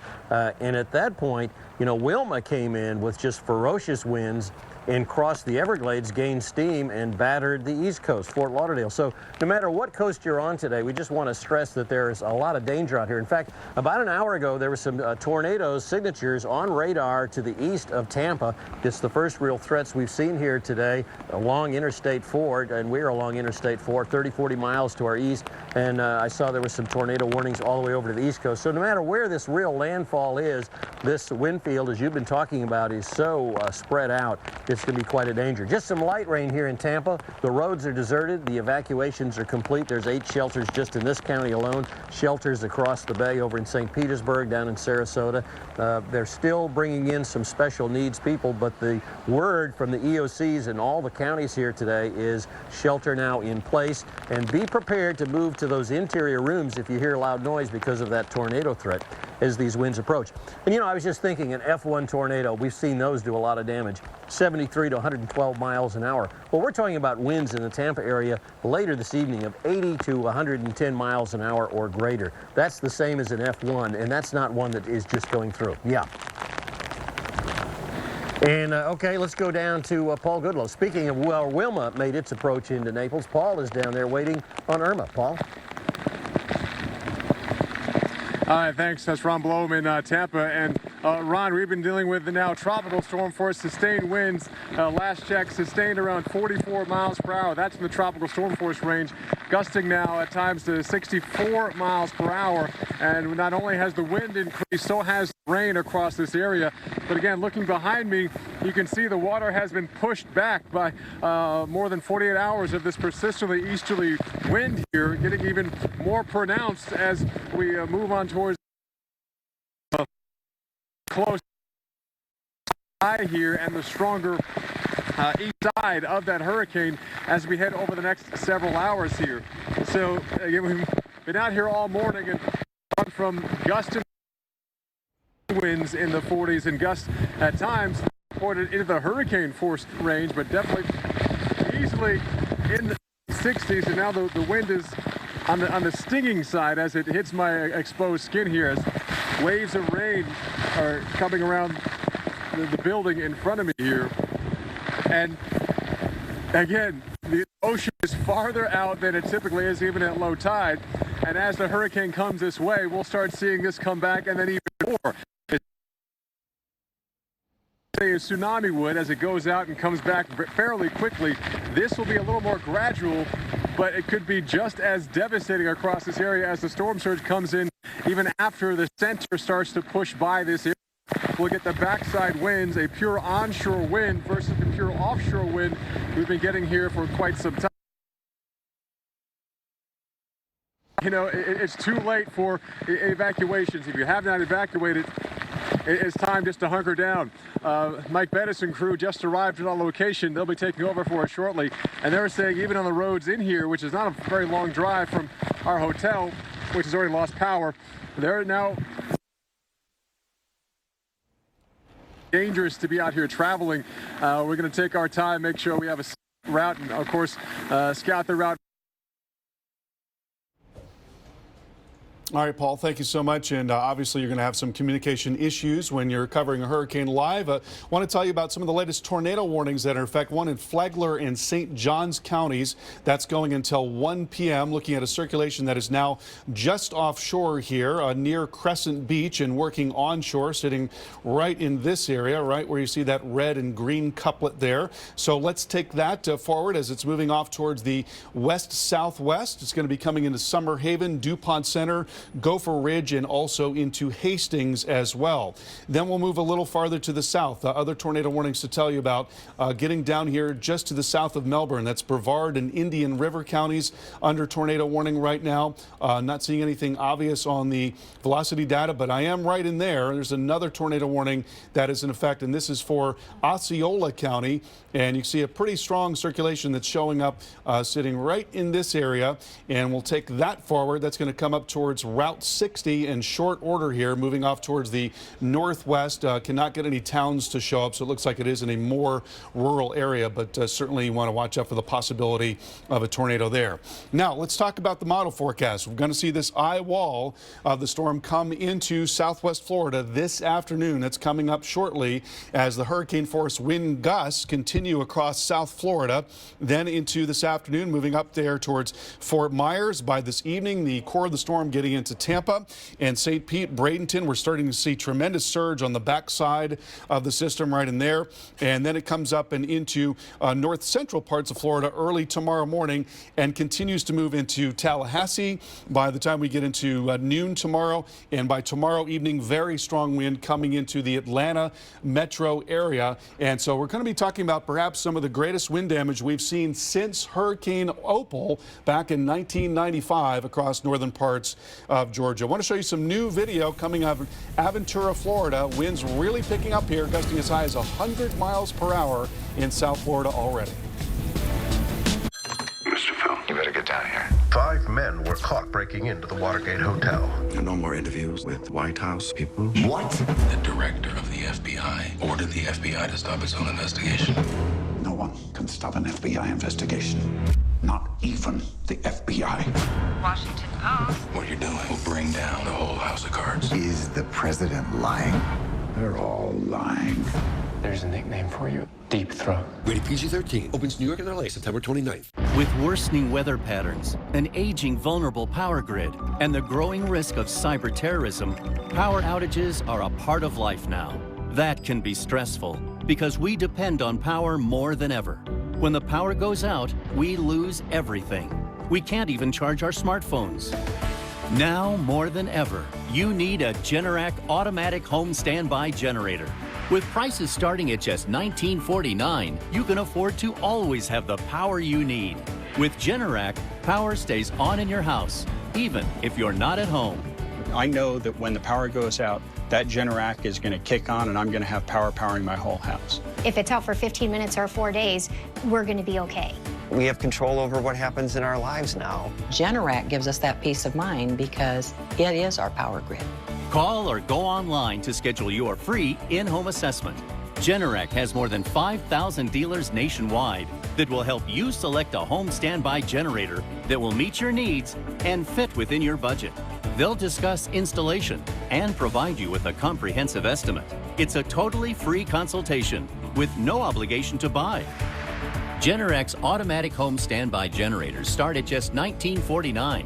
Special financing is available with affordable monthly payments. Plus, with the Generac mobile link, you can check on your generator anytime from anywhere in the world.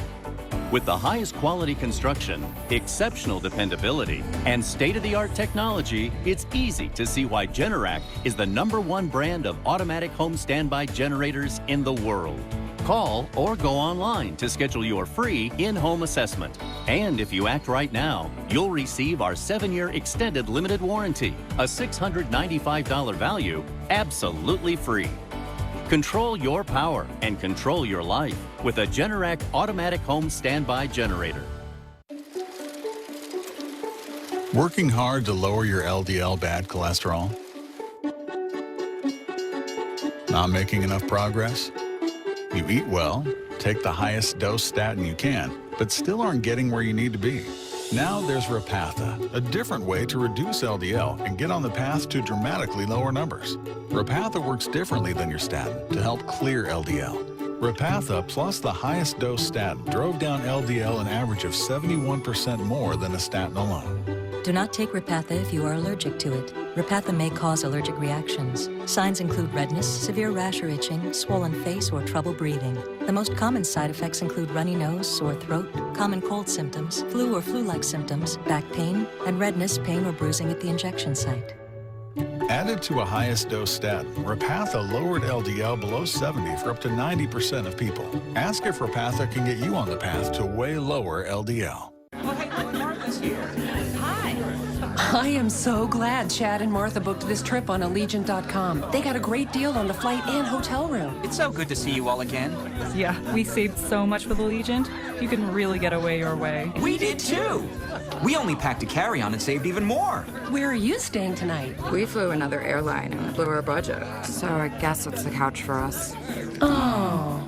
Listen to your wallet and get away your way now at Allegiant.com. You're watching the Weather Channel. Continued coverage. We've got a team of experts that are lined up here in Florida. And of course, we've got an Army personnel back at the Weather Channel. People working around the clock to give you, your friends, your family the information you need to keep you and your community safe. Whether we're getting you through it, we're taking you to it. Trust in the Weather Channel.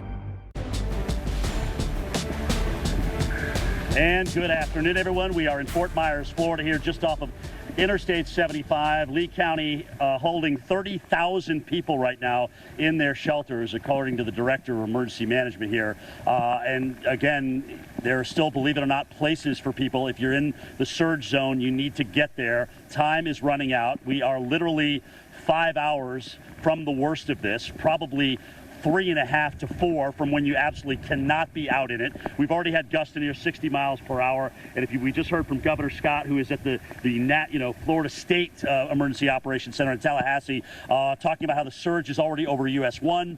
We've had 4 to 8 feet of surge, or expecting, 4 to 8 feet of surge in the Tampa Bay area. This is a life-threatening storm. He was very, very adamant about that. For anybody who is in harm's way, this has already caused some problems down in the Keys. Virtually, I was reading an article, virtually the Keys underwater as a result of the surge at the present time. So we're not going to know the extent of that destruction for a while, but I guarantee you, with 120 mile per hour wind gust at Big Pine and even 100 at Key West, we've got some problems. I was talking to a gentleman earlier down there who's a friend of mine from Key West. He rode it out at the Marriott in the high floors, and I lost comms with him about 9:30 this morning. So he was sending me video just as the western eyewall was getting in. So again, guys, we're at the courtyard and the Residence Inn. This is where we are down at the ground. I want to show you some video from Atlanta drones. They shot this earlier of what it looks like up in the air. You can see I-75 that's not too far from where we are. Again, we're just down, we're the next exit, okay, from the arena. We're not too far from the arena at all here. So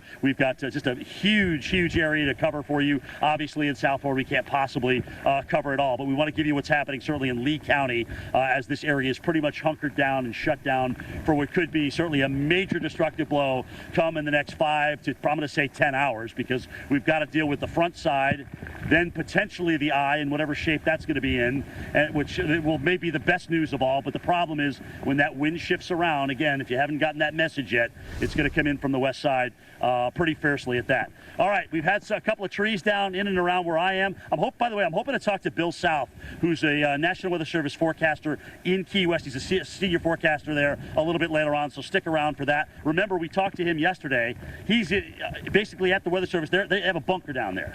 They have a bunker down there that was built to withstand a Category 5 hurricane so that they could bring you the latest information down there. From what we understand, we've had a couple of blips along the way in the communications with the radars from Miami and Key West, but they are not down. I repeat, they are not down. We have fully operational radars in Miami, in Key West, in Tampa, in Melbourne. We're going to be able to watch this thing as it goes all the way up into northern Florida a little bit later on. Again, guys, walking around the parking lots here, you can see every parking space is full. Florida license plate, Florida license plate, Florida license plate. I wish they had the counties on it. I could tell you if it was Lee County, that would be us. Here's Collier County right here. So down to the south, we know there was evacuation there. Here's a look at Collier County.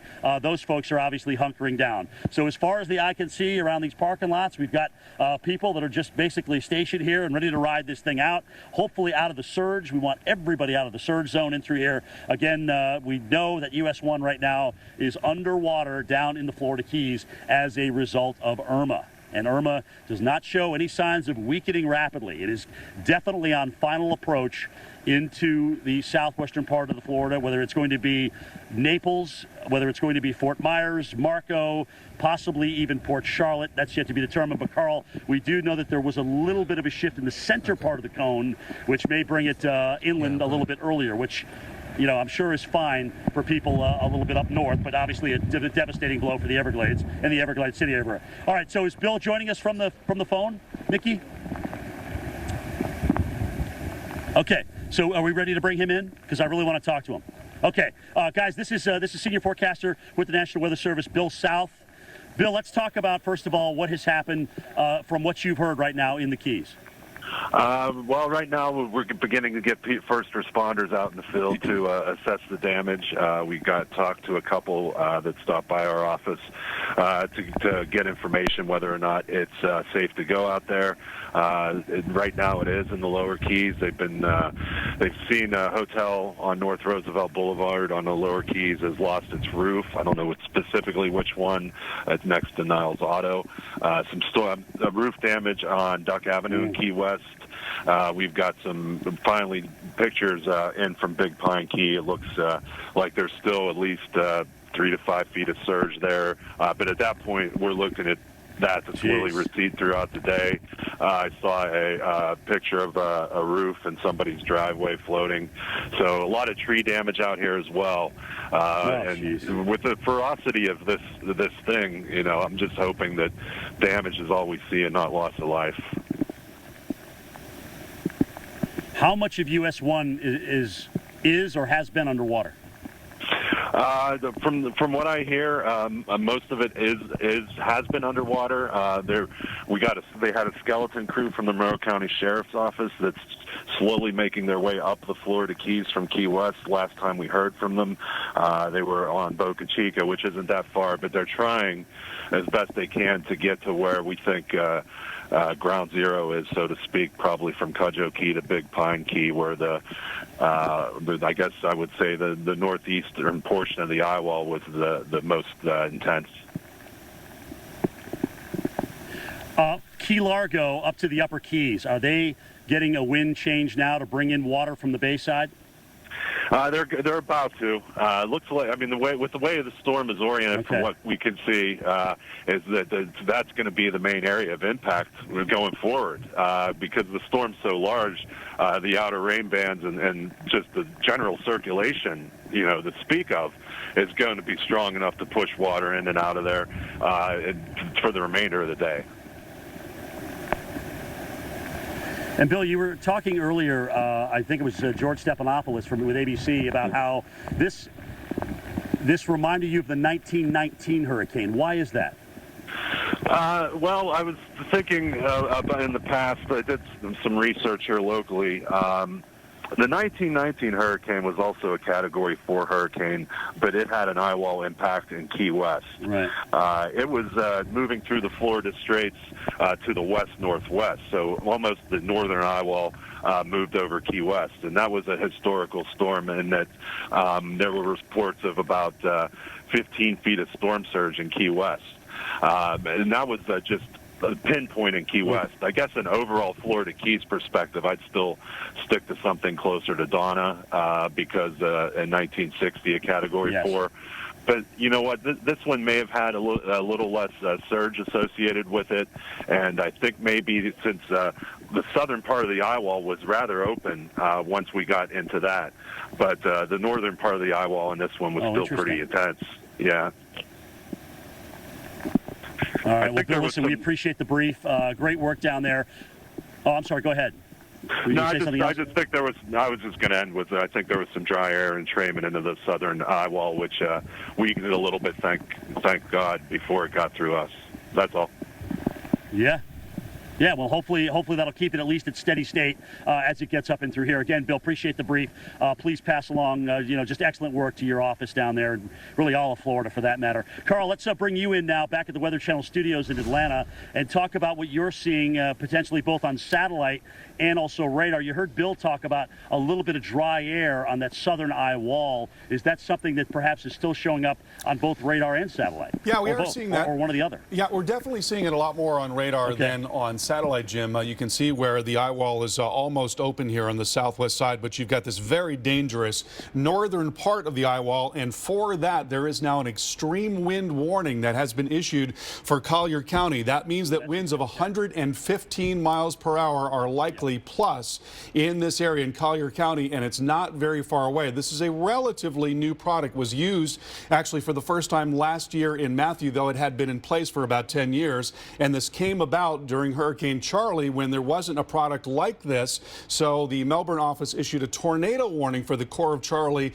as it came up through the central part of the state. Well, that was born out of that experience, this product born out of that experience, and so we're looking for tornado-like winds with the eye wall as it comes into Everglades City and into Naples. It's not very far away from Everglades City. You've got sort of a dual structure here. There's the main eye wall right there, and then you've got this other band that's outside of that. There are no doubt going to be some exceptionally strong winds in that getting ready to come into Everglades City, and then this main eye wall now about 25 miles to the south of Naples, moving north at somewhere around 9, 10, 11 miles per hour. So that's probably coming in about 2 to 3 hours there in Naples, but it's going to be coming in more quickly than that into Marco Island. I really hope no one is on Marco Island at this time. We're about to get exceptionally strong wind there in Marco Island, and again, it's even closer to Everglades City. So again, an extreme wind warning in effect for 115 mile per hour wind for Collier County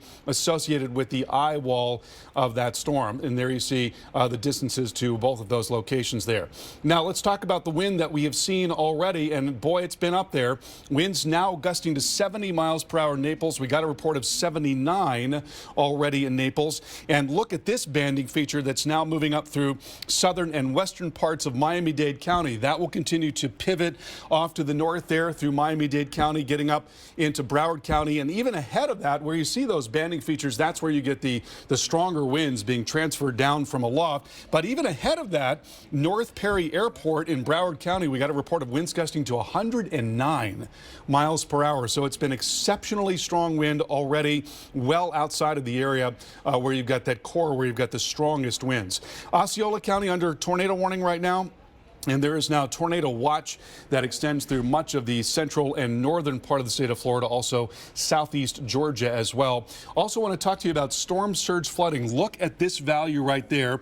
The highest value that we saw at Virginia Key in Hurricane Wilma was 2.6 feet. And so we've well exceeded that. That's near Miami, Virginia Key. And you've got 1.4 feet at Lake Worth right now. And then as you go farther up the state, it's been really interesting here. There's no surge. And in fact, there's something that you might even call a negative surge, where we've got values that are 3 and even 3.5 feet below the normal tide levels because there's an offshore flow. Water has actually been blown out of Tampa Bay, leaving some dry ground in some areas. Remarkable, but that's going to come back with a fury later tonight on the underside of the eye walls. The eye wall is moving up through here. We're going to see a flow that is onshore and life-threatening storm surge in southwest Florida, from Everglades City up through Marco Island into Naples, into Fort Myers, 10 to 15 feet in those areas, 6 to 10 farther north, getting up towards Siesta Key, Bradenton, Sarasota, and 5 to 8 feet in Tampa, also 4 to 6 around the Big Bend area, and getting up into Georgia, and 2 to 4 along much of the east coast of Florida. Just this very broad onshore flow will be continuing for a really long time here. Here's our high-resolution model forecast, and this is a pretty good estimation of how all of this is going to happen. And you notice that eye wall coming into Naples there into this afternoon. So that again is where the most dangerous wind is going to be, but still very strong wind coming up through South Florida, and with winds already gusting 70, 80, 90, 100 miles per hour. We're only going to see more of that through the afternoon. It's going to be relentless, and the duration of this event is surely going to lead to the weakening of trees and the snapping of power lines and some structural damage as well, just because it's going to go on for such a long time, in addition to being very, very strong wind. But that core of the storm, then coming up into Sarasota and Bradenton into this evening, moving into Tampa as well. Winds gusting over 100 miles per hour. And on the back side of that, that's where we see that water piling up and that life-threatening storm surge. Strong winds coming up into Orlando as well this evening, and then continuing to move up into the north central part of the state tomorrow morning along 75 there in near Gainesville. Now, beyond that, we'll watch that strong wind come up into the Atlanta metro, and this could be the most significant wind event that we have seen since Hurricane Opal in 1995. 4,000 trees were dropped at that time. Tropical storm warnings are expected across North Georgia, parts of Alabama, South Carolina, where tropical storm force winds are expected, but winds could gust up to 60 to 70 miles per hour across all of that region. Let's get to Ron Blome right now in the Tampa area. And Ron, we can only hope that folks have gotten away from the water, gotten away from the coast, as we're expecting a really significant surge there, and that's a lot of low-lying territory. You know, when you go to the beach, you can walk out for quite some ways in the Tampa area. Indeed, it is low. I was just driving around yesterday scouting for places to maybe do live shots, and I was struck by how the difference, maybe 3-5 feet between the ground and the Tampa Bay area. And the other factor here is that the high tide is around 5:30 in the morning, depending on where you are on Tampa Bay. So that contributed with the height of the winds could produce a storm surge of 5 to 7. And some of the local meteorologists here are predicting it could go even higher than that, perhaps 9 or 10 feet, and that's definitely going to go into some neighborhoods. The other thing that struck me is driving through these neighborhoods, both high-end homes, working-class neighborhoods. You saw a lot of homes boarded up, but you saw a lot of cars still in driveways. Some people were going to decide to sit this one out. They may very well have some salt water in the streets and hopefully not up into the homes at this point in time. Right now, we're in a little bit of a relief from the bands of rain. If you look at the radar, more of it's moving to our north. There's a little bit of dryness in there. It's eased up here a little bit, but around 2 o'clock this afternoon, we're expecting those tropical bands to start to move in, and then those winds picking up throughout the afternoon. The emergency planners here have been saying all day, we have planned for this all week. It is basically showtime for the storm. They are preparing now for the next phase, which will be rescue when the storm is over, and then recovery after that. Carl? All right, Ron, thank you so much. And we want to take a look at the forecast track and intensities now from the Hurricane Center. And so everything pretty much set. The storm is going to be moving up and along the coast. It's going to be wreaking havoc there along that 75 corridor, Fort Myers, Naples, Sarasota, Bradenton, Tampa, up through the Big Bend and into Tallahassee as well, slowly weakening as it goes along. And as we've been saying for some time now, that's just the core of the storm. It's a very large circulation with tropical storm force winds extending out 220 miles from the center, which means that hurricane force winds will overspread the entire state of Florida. This is looking at the current conditions. We've definitely seen that in South Florida already. Winds gusting over 100 miles per hour in Broward County. We take it into tonight. Very strong hurricane force gusts getting into Orlando, as well as into near the Space Coast there, Port St. Lucie, getting down towards Jupiter there. You've got hurricane force winds between Naples and Sarasota and Tampa at that time, coming right up the 75 corridor, and then into early tomorrow morning. Hurricane force winds sustained in the Big Bend area of Florida, but also getting up into 75, say around Gainesville and into Fruitland Park as well. It's going to be a really tough early morning in those areas, and that'll begin to wind down towards the middle of the day. But the tropical storm force winds already starting to come up into Georgia. This is a model forecast showing you that strong wind there. There's the center of circulation that is slowly beginning to wind down. Notice the onshore flow also. So we're looking at significant surge, water level rise of 4 to 6 feet above normally dry ground in parts of Georgia and South Carolina.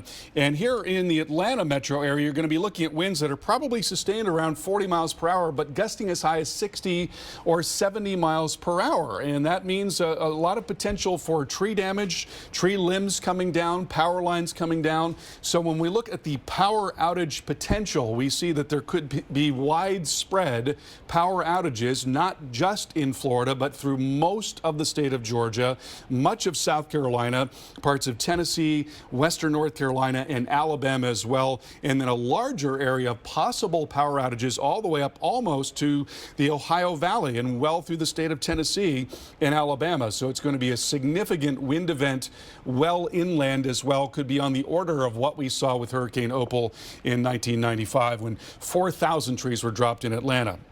Rainfall also a huge issue. Very large area of 8 to 12 inches in the west central and north central part of Florida. When the rainfall rates are high enough, that's going to lead to flash flooding, and a very large area of 5 to 8 inches of rain across parts of Georgia, Alabama, and South Carolina, and a lot of flooding associated with that.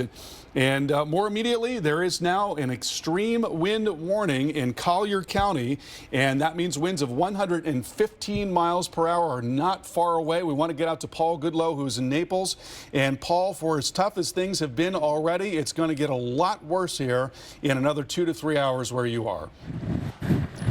Oh, yes, it is, Carl. In fact, it's pretty bad right now. We're feeling those extreme winds coming in here as well. It's even difficult to look at the camera because the sand is being blown in my face, despite the fact that it's raining. We already picked up more than 3 inches of rain in the last 24 hours. Oh, ow! This sand is just sticking. I mean, it's hard to believe, but that's how powerful the winds are. It's picking up wet sand and throwing it at me, along with the rain as well. So again, the eye of Irma is right now probably within, 30 or 40 miles of Marco Island. Reports of widespread power out on that area. Marco is about 20 miles south. So we're talking within 50 miles is that an eyewall of Irma as it continues to churn this way. Again, big easterly push has pushed out the water in, and then some more with the surge as we head on throughout this afternoon.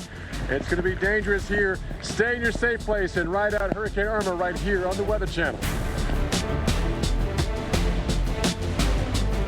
Let's dance, Grandma. You don't let anything keep you sidelined. Come on. That's why you drink Ensure with 9 grams of protein and 26 vitamins and minerals for the strength and energy to get back to doing what you love. Ensure, always be you.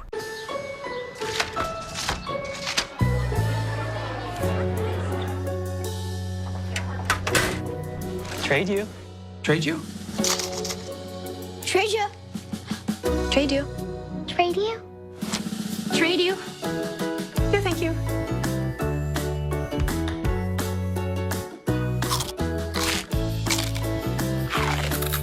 Frito-Lay multi-packs, packed full of smiles. As Hurricane Irma's path continues, there is one place to turn to and to trust. You're watching the Weather Channel. Continued coverage around the clock. We've got a team of experts that are lined up here in Florida. And of course, we've got an Army personnel back at the Weather Channel. Stand by, okay? People working around the clock to give you, your friends, your family the information you need to keep you and your community safe. Whether we're getting you through it or taking you to it, trust in the Weather Channel.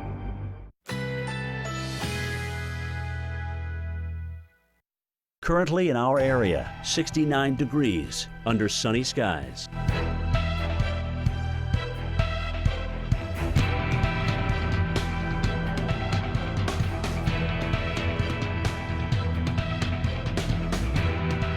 Today, a good deal of sunshine. High 68. Winds north-northeast at 10 to 15 miles per hour. Tonight, partly cloudy sky.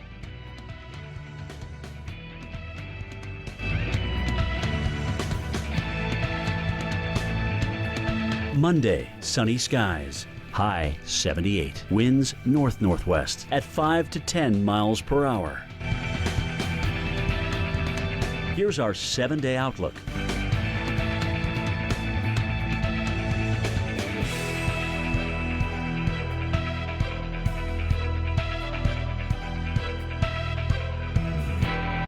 As Hurricane Irma approaches, there is one place to turn to and to trust.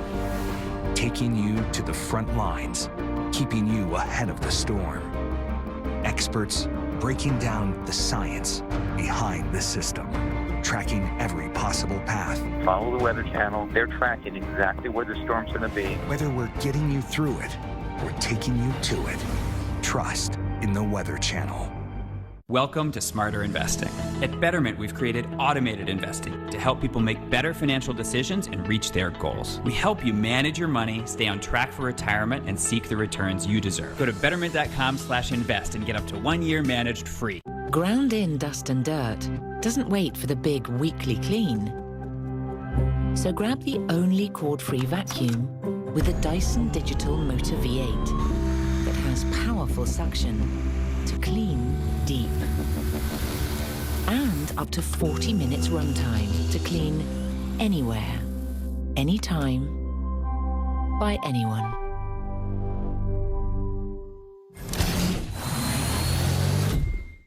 The following message is brought to you by Mesobook.com. People who have been diagnosed with mesothelioma have many questions. How did I get this disease? What are my treatment options? How will this affect my loved ones? You need answers, which is why we offer a free book written by medical professionals who have treated mesothelioma.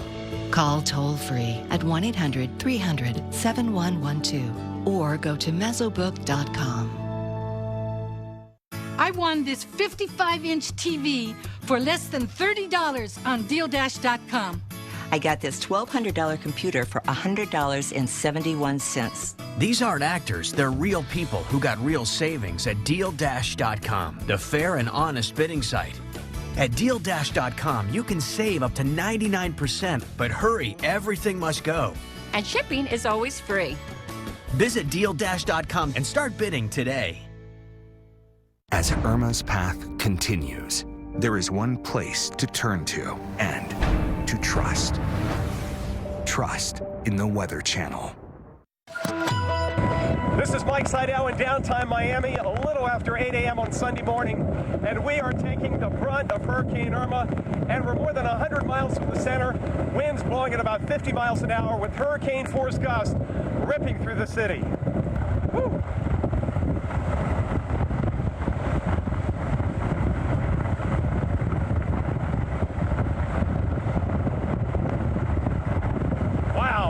This is what we've been seeing all morning. We got out here about 5 a.m. The only thing that's different is the wind is even stronger. We're getting a continuous hurricane force wind gust. We've seen a couple of uprooted palm trees, but other than that, just some palm fronds down.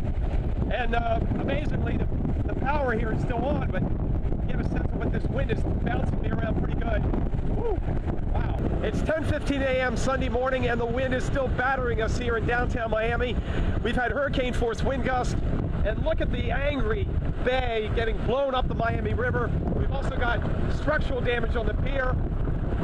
And even some of this walkway is beginning to cave in here from the force of the water.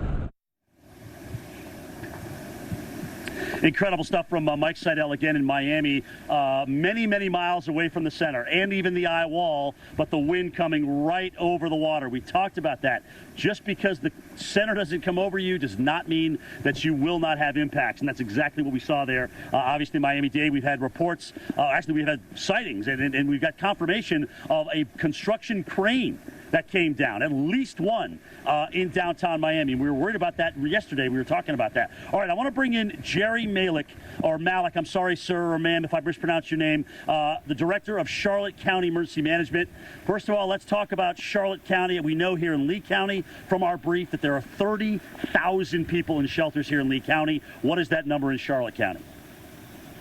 Well, we aren't able to shelter that many people in Charlotte County, Jim, but we've used our partners in both Sarasota and Lee County to put a lot of our people in there. And to the best of your knowledge, or from what you know, are they full? Are those shelters full? Oh, I think just about every shelter now is full, and it's too dangerous for anyone else to try to get to a shelter right now anyway. Agreed. What kind of numbers do you guys have in Charlotte County? We have about 3,000 people that we put into shelters, but that's all the shelter space we have. But we've sent tens of thousands of people to other counties that have assisted us. All right. Thank you very much, again, Jerry Malik on that, giving us an update there, director of Charlotte County. Again, guys, it depends on where you can put people. It isn't just let's put them here, let's put them there. You got to have the room, you got to have the space, and also you got to be able to get into that and help out, whether it be food or even emergency. We've had a little bit of tree damage here in and around the hotel. You can see this softwood tree, and it's interesting. It's not because necessarily the wind was so strong, because I don't even think we've gusted yet to over 65, but it's the fact that when it came around the corner of the building, it was just at enough of an angle where it got funneled and accelerated and caused this softwood tree to kind of bounce around a little bit. All right, again, kind of walking out through here, we've got one parking space left, it looks like. One parking space left, it looks like, here at the hotels. That's not because the rooms aren't full, though. These guys at the Marriott have been wonderful to everybody inside. They've been serving breakfast, lunch, and dinner, so we really appreciate that. We know we're going to lose power here. We know we're going to have some structural damage before all is said and done. All right, Carl Parker, let's bring you in. I was looking at my radar scope, and it looks like the northern eye wall from where I am is about 60, 65 miles, and estimating at 10 miles an hour, we're about 6 hours from that, or just a little bit less. Yeah. But it's going to be a whole different world in that eye wall. What kind of winds are we looking at there?